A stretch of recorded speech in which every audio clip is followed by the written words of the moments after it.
জগৎকে আপনার করে নিতে শেখো। মা ঠাকুরের মতন কোনো বিশেষ সাধনা করেননি, তবুও কেবল দেহ মন পবিত্র রেখে খুব জপ ধ্যান করে আর সংসারের কর্তব্য যখন যেটি এসেছে অক্লান্তভাবে মনে প্রাণে, তখন সেটি করেই তিনি ঠাকুরের মতো খুব উঁচু অবস্থা লাভ করেছিলেন। ভগবানের চিন্তায় তাকে ঠাকুরেরই মতো স্থির হয়ে যেতে অনেকেই দেখেছে। ঠাকুরের সঙ্গে এক হয়ে গিয়েছিলেন তিনি। নিজেই বলেছেন, ঠাকুর ও আমাকে অভেদভাবে দেখবে।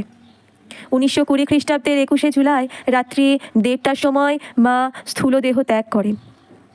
পরদিন বেলুর মঠে নিয়ে গিয়ে গঙ্গা তীরে তার পুতদেহের শেষ কৃত্য করা হয়। ঠিক সেখানেই 1921 খ্রিস্টাব্দে মায়ের শরতের চেষ্টাতে মায়ের মন্দির হয়েছে। বাগবাজারে শ্রী শ্রী মায়ের বাটিতে মা যে ঘরে থাকতেন সে ঘরেই দেহত্যাগ করেন। মা সে ঘরে যেভাবে যেভাবে থাকতেন সেভাবেই তার ব্যবহৃত পালঙ্কের উপরই তার প্রতিকৃতি রেখে ঠিক সেইভাবেই তার সেবার ব্যবস্থা তার শরতি করে গেছেন। জয়রামবাটিতে মায়ের জন্মস্থানের উপরও 1923 খ্রিস্টাব্দে তিনি মন্দির করে সেখানে মাকে বসিয়ে গেছেন। ভারতীয় নারীত্বের আদর্শ মাতৃত্ব। এদেশে মা কথাটির সঙ্গেই পবিত্রতা ও সতীত্ব জড়িয়ে আছে। ঠাকুর ভগবানকে প্রথম মা বলে আরাধনা করে। একজন স্ত্রীলোককে ভৈরবী ব্রাহ্মণীকে সাধনার প্রথম শুরু করে এবং শ্রী শ্রী মাকে ঈশ্বরী জ্ঞানে পুজো করে ভারতীয় নারীত্বের এই আদর্শকে কত সম্মান দেখিয়ে কত উঁচুতে তুলে দিয়ে গেছেন। আর শ্রী শ্রী মাকে রেখে গেছেন সেই আদর্শের সর্বোচ্চ শিখরে বসিয়ে।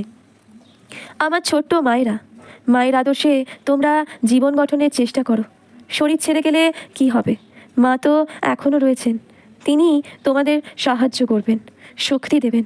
মায়ের মতো ভগবানকে খুব ডাকবে, পবিত্র থাকবে, কুড়েমি কখনো করবে না, শিক্ষিতাও হবে। তাহলে তোমাদের তো বটেই, এমনকি দেশেরও পরম কল্যাণ হবে। স্বামীজি বলেছেন, যাদের মা শিক্ষিতা ও নীতিপরায়ণা তাদের ঘরেই মহৎ লোক জন্মায়।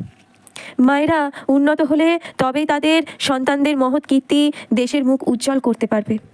আর তখনই ঘটবে দেশে সংস্কৃতি, পরাক্রম, জ্ঞান ও ভক্তির নবজাগরণ।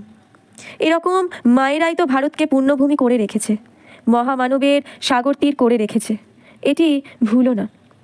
আর যদি শান্তি চাও মা, তাহলে ভুলো না মায়ের শেষ উপদেশ।